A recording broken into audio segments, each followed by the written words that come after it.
Susannah Wesley era uma mulher de opinião e convicções muito fortes. Ela, ainda muito jovem, se casou com um reverendo chamado Samuel Wesley e juntos eles tiveram nada mais, nada menos do que 19 filhos. Quando as crianças ainda eram pequenas, eles sofreram um incidente muito trágico. A casa que eles moravam pegou fogo. Uma das crianças acordou na madrugada e viu as chamas. E começou a chamar o papai e a mamãe. E todo mundo que morava na casa foi evacuando o lugar. Quando eles chegaram lá fora, eles perceberam que tinha uma criança faltando.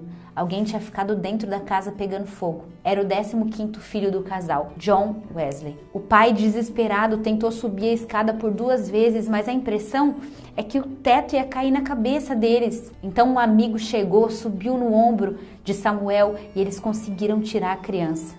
Quando eles chegaram lá fora com John de apenas 5 aninhos no colo, Susannah proclamava as palavras do livro de Zacarias. Não é esse um tição tirado do fogo. Naquele momento, Susannah entendeu que Deus tinha um propósito especial com aquela criança e redobrou seus cuidados para criar bem aquele filho. A impressão que eu tenho é que o dia de Susannah tinha 40 horas, de tanta coisa que ela fazia. A história conta que ela separava 1 hora por dia para ter o seu momento com Deus, o seu devocional, o seu momento de comunhão com o Criador.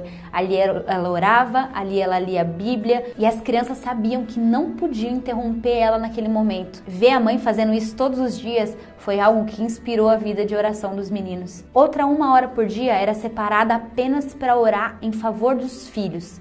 Ela colocava cada criança debaixo do seu avental e ali, com muito fervor, ela pedia a Deus que usasse aqueles meninos e que cuidasse do futuro deles. Ainda uma outra 1 hora semanal era utilizada para estar sozinha, em particular com cada um dos filhos, a fim de ter conversas espirituais e esclarecer dúvidas. Quando os filhos da Susannah chegavam no 5º ano, no dia seguinte, ela começava a alfabetizar eles e ela começava a alfabetizar pela Bíblia.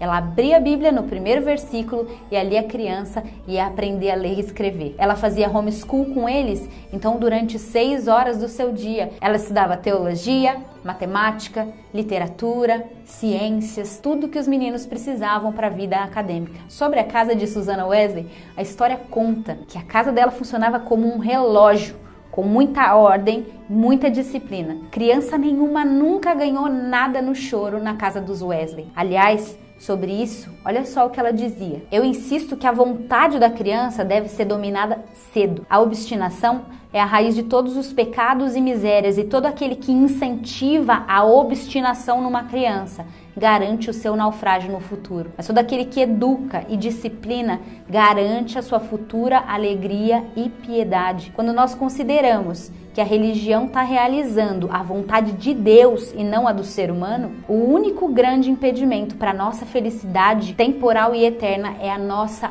obstinação.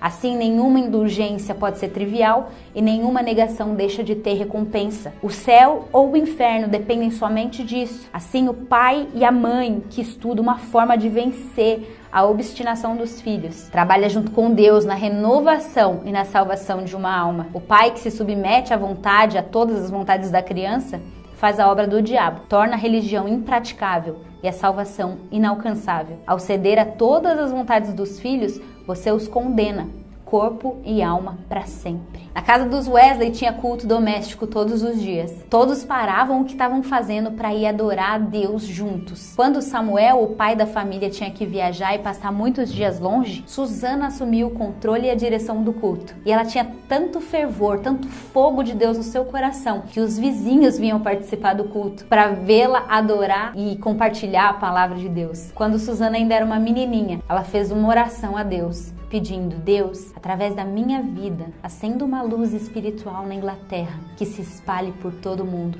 Sabe de uma coisa? Deus viu e respondeu a oração daquela menina. Talvez não do modo como ela imaginava. Susannah não foi uma grande ministra, uma grande pregadora, mas ela foi chamada para servir como mãe. E por ter feito isso com muito zelo e com muito esmero, seu filho John Wesley se tornou um dos maiores ministros conhecidos na história. Ele foi o pai do metodismo. Através dele, a Inglaterra foi avivada, a Europa despertada e os Estados Unidos foi alcançado pelo Evangelho. Seu outro filho, Charles Wesley, se tornou um grande ministro de adoração. A história conta que ele escreveu mais de 9.000 hinos para o Senhor, o que me leva a pensar que as pessoas verdadeiramente grandes são aquelas que são capazes de realizar pequenas tarefas com muito zelo e com muita obediência. Susanna Wesley foi uma mãe que mudou o mundo.